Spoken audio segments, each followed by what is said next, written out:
Hello there from Blackpool Pleasure Beach on a very sunny bank holiday weekend Saturday. And I'm joined by Becca. Good to be back. I'm not sure yet. You're not sure yet? I haven't made up my mind. No. Well, we started the day by going on the Flying Machines and Nickelodeon Street just because they both seemed to be getting a bit of a queue when we got here at bang on 10. So we thought, you know what, get them done and then we'll start on the video.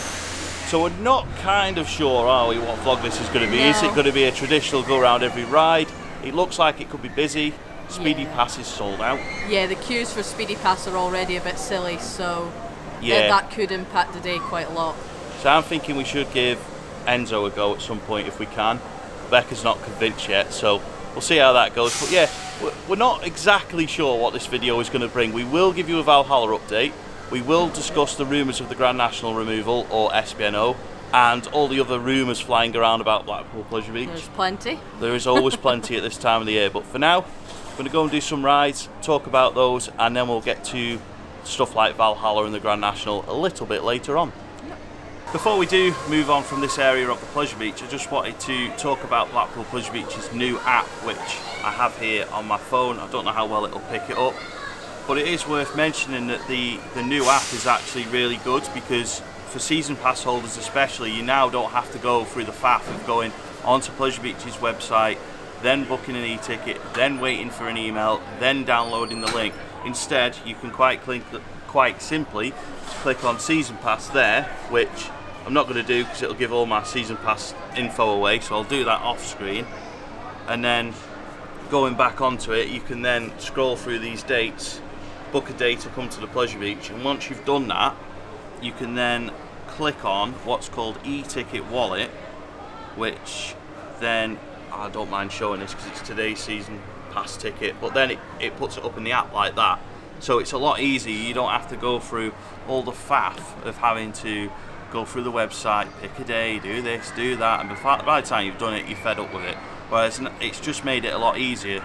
Also on the queue app, on the Pleasure Beach app, you can check the queue times, you can buy Speedy Pass, you can buy tickets for shows, and I believe when Enzo opens later on, you'll be able to buy an Enzo slot as well. So I think, whilst Pleasure Beach have had quite a lot of criticism for a lot of things they've done on social media this year, or that they haven't done on social media, one thing that they do deserve a lot of credit for is bringing this app out, because it's made such a difference to the season pass experience when you're booking your day at Pleasure Beach. Because in the past, I've decided to come here at the last minute, and then I've had to wait for nearly half an hour to get an e-ticket to come through. So not having that anymore and going back to where you can just come to the park straight away with it is a lot better. The only thing now to get rid of is the scanning e-tickets at rides, but that's maybe one for next year. So we're going to do Dipper now. It's open till 9 because there's some fireworks today. Park is open till 10, but the rides are closing a bit earlier. I imagine the queue will probably close a fair bit earlier than that as well, so we're going to get on it now. It is very busy. Looks like it's on 2 trains though, so hopefully it won't take too long.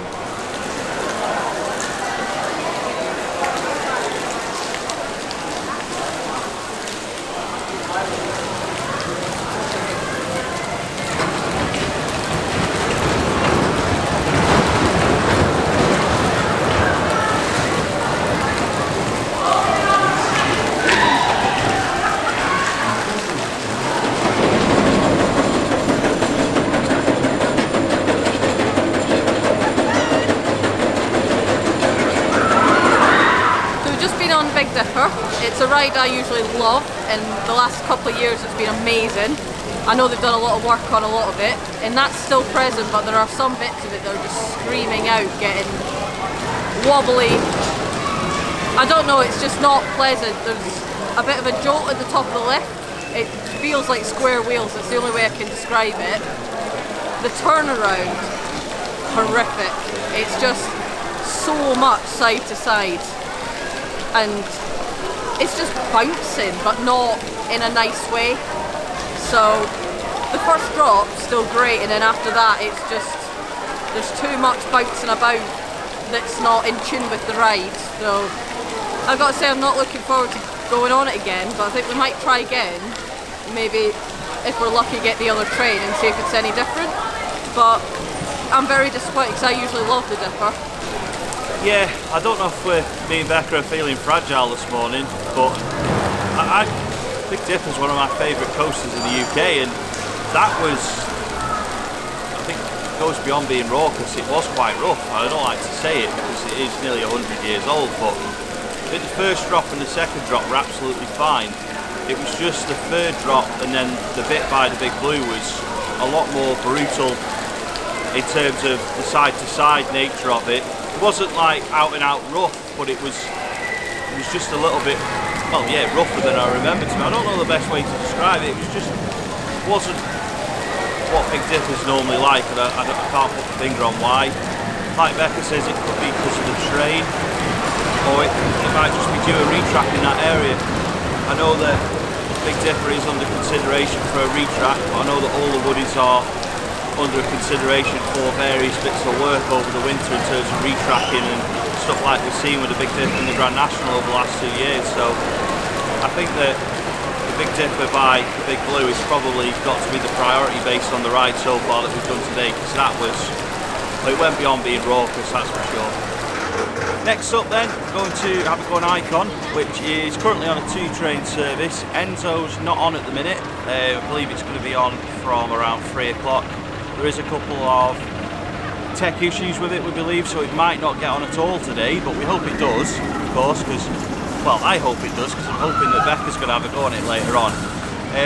Be interested to see how Icon's riding, because this summer I've been on Star Trek, which is similar to Icon, movie park Germany, and last week we went on Blue Fire, which is at Europa Park and was one of the early Mac launch coasters, because it's not a multi-launch, that one. Yeah, intrigued to see how it performs against those two. I've not really been on Icon that much this year, or certainly not this summer, so it'd be good to get back on it. We are going to try and get on the front row, and yeah, just hopefully get a good ride on it, and hopefully Enzo will be on later on.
Taking our ride on Icon then, and it's quite an entertaining queue line because the queue was going really well, and then all of a sudden it was sent empty, and then sent the ride up on, and as it was going round you could see the ride up sort of telling the other ride staff, like that you could see in the window, giving it this, and we were thinking, oh no, it's going to be a breakdown or something's happened anyway. As it happens, they took a train off, so, which is very rare for Icon to be on a 1-train service on a Saturday, but I'm not blaming anyone for that, because from what we've seen, it was a very legitimate reason why it went down to 1 train for a while. Shortly after, it went back onto 2 trains, and there we go, we got straight on it after that. We did back row. We opted against doing front row in the end, with it going down to 1 train. We just thought, don't fancy waiting for that front row queue because it was already long. Something that does need sorting in the Icon station, and I hope they do it as soon as possible, is there is no proper merge point anymore between Speedy Pass and the main queue, and it's just causing bit of friction between customers who are in the Speedy Pass queue, who of course they've paid, so they think they've got the right of way. But everyone who's in the main queue also is thinking, well, we've queued ages by this point, we want to get on it as well. So the queue, the merging point with Speedy Pass, and I presume Enzo comes into that somehow, is just a shambles, because there's just no one there controlling it. There's just no kind of any sort of sign or anything about what you're meant to, you know, what are they expecting us to do at that point? Are we meant to just push in front of the Speedy Pass customers? Are we meant to just sit and wait until there's a gap? What are we meant to do at that point? And there's a lot of people that will just feel very awkward about just pushing their way in, but that's what you've got to do at this point, or it's just never going to move, because that Speedy Pass queue is huge. They really could do something about it. Once we did get on the ride, it was all fun as usual. It's I don't know, it's nowhere near my favourite ride at Pleasure Beach. It's probably my fourth, maybe third, fourth favourite here. I don't like the back row compared to how I used to. 2 years ago, back row, best place to sit on it for me. Now it's front row or nothing really. I think the front row is the best place on it. But like I say, it just wasn't the right time to queue for front. It did seem to have a bit of its Mack rattle at the back, which I think all of these coasters do have. I think it's just the design of the train. It's not like a rattly, rough experience. It's just in terms of this, from a noise point of view, there's like a rattle the whole way round. We're hearing that Enzo's not going to go on at all today, so that's a shame. Hopefully that's not the case, but that's where things are at the minute. But it does go on, we'll hopefully give it a go. For now though, I think it's time to do the best coaster here, and that's the big one. So one thing Scott didn't mention is we've recently been on Bluefire and Star Trek. I'm not a great fan of any three of those, including Icon, but Icon does sadly sit at the bottom of that pile, and I'm not sure how, because I thought Bluefire was pretty awful, but there's just something it has over Icon, and it's just so noisy. There's no need for it to be that loud, but the rattle is the thing that annoys me the most.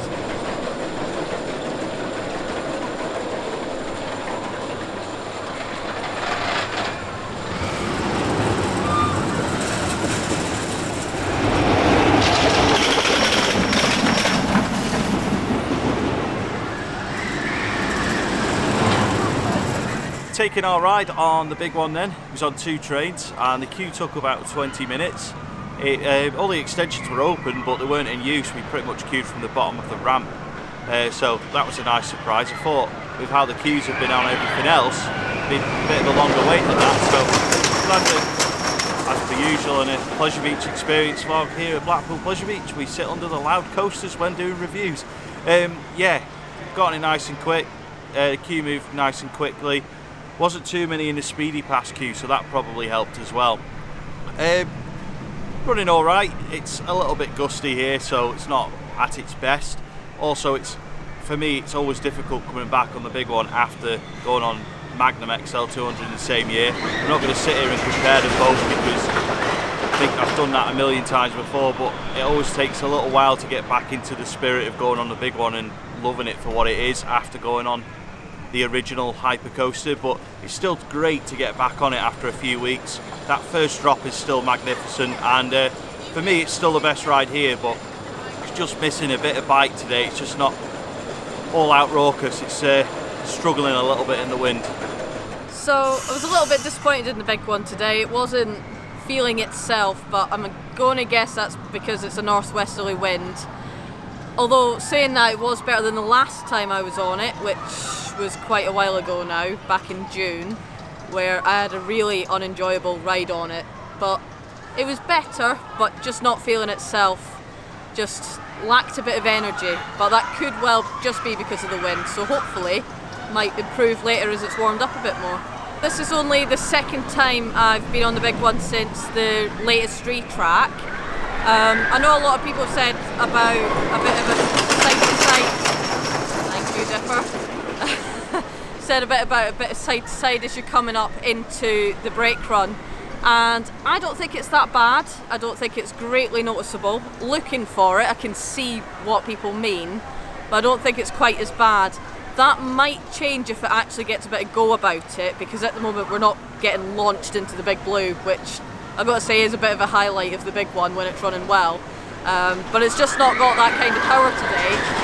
So I think it's good. It's been good to see it, you know, from where it started, the track coming out, the new track going in, and then actually getting onto it. It's good. What I would like to see is the next part of retracking, assuming that they'll go on. I guess they will do. I think the turnaround needs a lot of attention, because that is getting a bit kind of bouncy to the side. It kind of bounces you inwards, as if it's not quite got enough momentum to take you around smoothly. So I think they just needs a little bit of reprofiling. So I'd quite like to see that redone. If it wasn't there, I'd like to see the helix at the end redone, because that's been awful for a while. So we're back where we started the vlog, which is by Valhalla and by Loki's.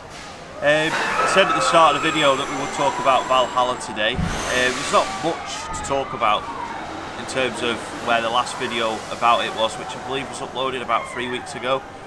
There's a lot of talk that it'll be opening in October this year. Now, of course, originally Blackpool Pleasure Beach did hope for summer 2022, and that was in the initial marketing for Valhalla this year, Brave the Adventure, #V 2022 and all that. And of course, in the Blackpool Pleasure Beach season launch in March, they were saying summer 2022. Now officially, summer ends in the middle of September, so they do still have time to open it in the summer. However, summer holidays are coming to an end. It's the 27th of August today. Scottish holidays have finished, English holidays are coming to an end. Pleasure Beach has probably had its busiest days of the season, other than the odd Illuminations weekend, which they do tend to be either really busy or moderately busy. But going back to the October thing, if it opens in October, not sure it's a great idea, and there's 3 reasons for that. The first one, the second one, and the third one are all the same reason: Blackpool weather in October. It's not the greatest and warmest place to be in October. It can be very, very cold here, very, very wet. I mean, it can be a nice blue sky like it is today, but it can be 40 miles per hour winds and freezing. Sometimes you do get the odd nice day in October, but it still gets cold eventually in October, and it's just, I get they're wanting to open it for 2022 if you can, because they've said 2022, but I do wonder if it's just better now at this point, waiting for Easter weekend 2023, when the crowds will be back. There's more chance of better weather than what you're going to get in October. From a visual point of view, it's hard to tell where they're up to with the Valhalla project, because obviously most of the work is indoors and out of sight and out of mind kind of thing for a guest. But obviously there's the walls around it, so from an outside point of view, not a lot's changed since the update that we did the other week, and not a lot's really changed since the middle of July or the middle of June, or even from the visual point of view, from outside of the ride, not a lot's changed other than the main bit of scaffolding coming down. Now, of course, that doesn't say that everything inside's not ready. You just don't know from outside, but I don't know if they're testing it at the minute, because they're certainly not testing it today, because there's scaffolding in the trough. So I don't know where it's up to. I don't know what do you think? Would you like to go on it in October this year? Would you be happy to wait until 2023 now? I'll be interested to hear everyone's thoughts on it, or read everyone's thoughts on it in the comment section below. I personally think 2023 now is a better option. And there's another thing that's just come to mind in October as well: Halloween season. A lot of people love doing the Halloween events these days. That's why they all sell out, and you're going to be competing against that and Alton Towers Scarefest, which the Alton Towers Scarefest will be exceptionally marketed every day that it's on.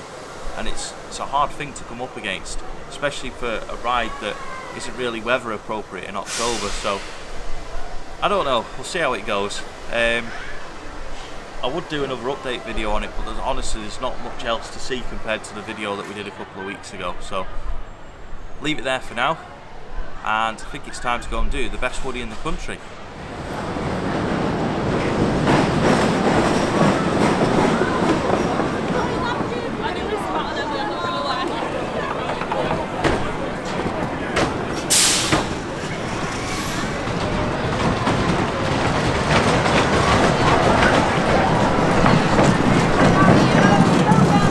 Taking our ride on the Grand National. Luckily the queues come down significantly compared to how it was when it first opened at 12 o'clock.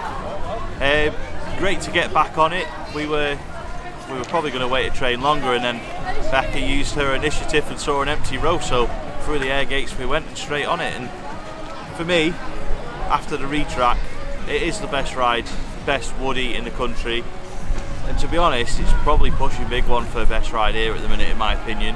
That'll change as time goes on, I'm sure, but I don't know what it is with the National. I went from, probably in 12 months time, in the last 12 months time, gone from being quite happy to see it probably removed or completely retracked by a manufacturer that builds woodies, to now thinking, please don't remove it, please don't be sourcing the work to external companies, because they've done a great job of what they've done, and if they're given the budget from board level to do what they've done with the retracking but do the whole thing, it'll be pushing its former glories. Attraction Images is the one that has posted about the rumour about the Grand National. He's posted it on Twitter. There is a lot of talk. I mean, he was right about Valhalla when he predicted that was going to be closing. He was spot on with that, and some people, me included, told him he was wrong. We were wrong and he was right, so he might be right about the Grand National as well. But that's where there's rumours on Twitter. There's a lot of talk that it might be either closing for good, SPNO, or getting retracked by the Gravity Group. They're the rumours at the minute. I don't know what to think about them. There's loads of things going around about it. I just don't get rid of it, Pleasure Beach, if you're watching. Don't. And if you are going to get rid of it, please do not do a wild mouse on us. Please tell us before it's going. A lot of people love the Grand National. People have memories with their parents and their grandparents of going on the Grand National. If it's just closed, nothing gets said, and then next day it's gone, it's going to upset a lot of people. And I mean, like, people will be crying. It will upset a lot of people. And I think that if it's going and Pleasure Beach know about it, people deserve to know. If it's not going, happy days. So that's only the third or fourth time that I've done the Grand National this year, and it is so much better. The work that they've done to it is great. That, probably not the best ride I've had on it this year. Couldn't really say why. I don't know if it's just me today, but one thing I would love to see happen with the Grand National is the lap bars changed, because they're so uncomfortable. I don't know if it's just being a bit bigger that they're just not built for my kind of size or something, but they're just, that kind of double bar just really digs into my legs for no good reason, and it does kind of ruin the enjoyment of something that is vastly improved. I think the other thing that's kind of changed how I feel about the Grand National in the last many years is you used to be able to leave your bag at the side. Now, I don't always come with a bag. Today I've had to, because I've had to bring a few things, but having to think about where's my bag, is it secure, it just kind of takes that little bit of just riding it carefree away. Doesn't matter what you're bringing or anything, you've still just got to take it on you. You're thinking about what's in the bag, is the bag secure. I just think that kind of lost something when they took away those shelves at the back. I know they've been away for ages and ages now, but it does make a difference to the way you ride it when you've got to think about these things. For years now, Blackpool Pleasure Beach fans have speculated about the Bolodrome, and at the end of 2018 all the theming was stripped back, the old like Flintstone style theming, and we just had a wander through there now just while we've been just mooching about, and noticed a lot of the arcade games have gone, the bowling's gone, there's just seems to be quite a few very temporary feel about it now, and for years we've all predicted that the Bolodrome will get removed, and I think it's finally going to happen by the looks of it. If it stays as it is, I can't imagine it really appeals to many people to actually go in and use it, because there's very few games in there now, and it's just got a doesn't belong here feel about it.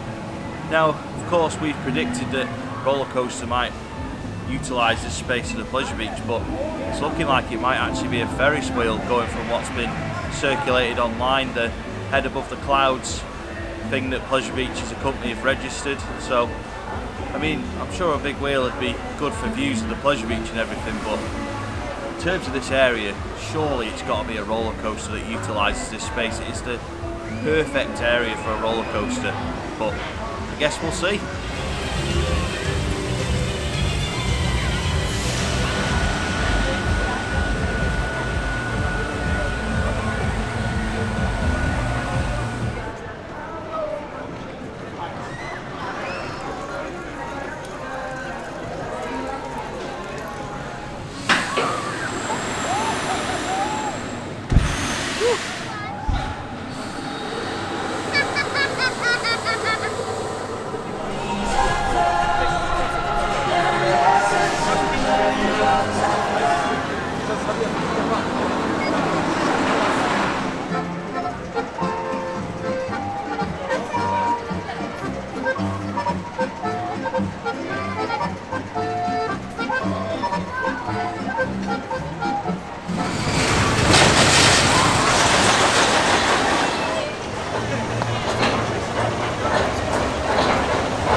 we've just been on the big one, a nice night ride. The queue was quite long, so it did guarantee our night ride. The queue's now closed, so we're not getting a chance for another one. That ride was a lot better though, it had a lot more go to it, but the wind has dropped significantly, so I do think that was the problem earlier on. I've got to say that ride was probably the highlight of the day. Other than that, it has to be good old roller, or Nickelodeon streak as we have to call it now. Yeah, I think that last ride was probably the better one of the day. One problem though is the amount of people with their phones filming the ride as it's going. The amount of people coming back into the station, or even out of the station with their phones up, light on, filming. It's not safe, it's not right, and they don't seem to be doing very much about stopping it. I mean, having to scan your phone just before you get on isn't ideal anyway, and that's a whole other conversation, but they're just not doing enough to stop people holding their phones. It's just not safe to do, so it's quite disappointing to end on that note really for me. Yeah. So we've come to the end of our day here at Blackpool Pleasure Beach, late night riding at Blackpool Pleasure Beach, and I'm glad to say that we've got, like Becca said, a night ride on the big one, and we've actually been able to go on a coaster in the dark, which is what late night riding's all about. And the big one was scheduled to close at 9 o'clock. We got on it about 9:15. So I don't think the fireworks will be starting on time because there's a big queue after us still. All in all, it's not been a bad day. Definitely a better atmosphere than when I was here a couple of weeks ago for another one of the late night ridings. It just seems to be a bit of that summer buzz that's just so good about Blackpool Pleasure Beach on days like this. Not the perfect day though. Like Becca said, a lot of people with phones out on rides. It's quite concerning because if one of those hits you in the face, you could be going to hospital if that happens. And I'm not going to mince my words on this. It's something that needs resolving and fast because it's dangerous. And if people do it at all the towers, they stop the rides in the lift hill and they will go and take that phone off the person doing it, or whether it's a GoPro, phone, whatever. It's got to be the same here. I know it's a faff stopping things like the big one on the lift hill, and I know that certain newspapers will be all over it. But safety is safety. It's just dangerous letting people get away with it, and it could really hurt somebody. Just trying to think. Atmosphere's been good. Love this place in the dark. It's just incredible.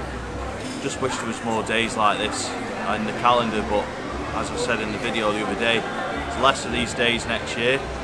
What we all need to do as season pass holders now is support the late night riding on a Friday when they're open until 9 o'clock and opening at 4 in the afternoon. But also Pleasure Beach have got their own part to play in this. They've actually got to market that it's open in those hours, and just for one day of the week forget about hot ice and just market that the park's open as well.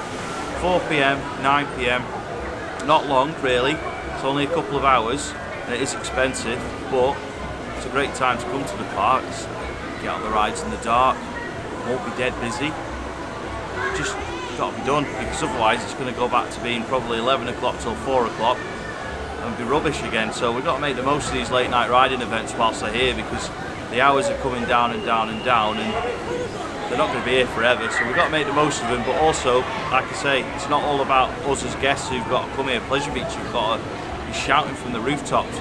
The place is wonderful in the dark. It's the most wonderful place to be in the UK in terms of amusement park in the dark, so why not shout about it? Give people a reason to come here. Anyway, enough of that. Been a good day, glad we decided to come along. Shame we didn't get Becca on Enzo, but there's still some of the season left for that yet. Many thanks for watching, and we'll see you in the next Pleasure Beach Experience video.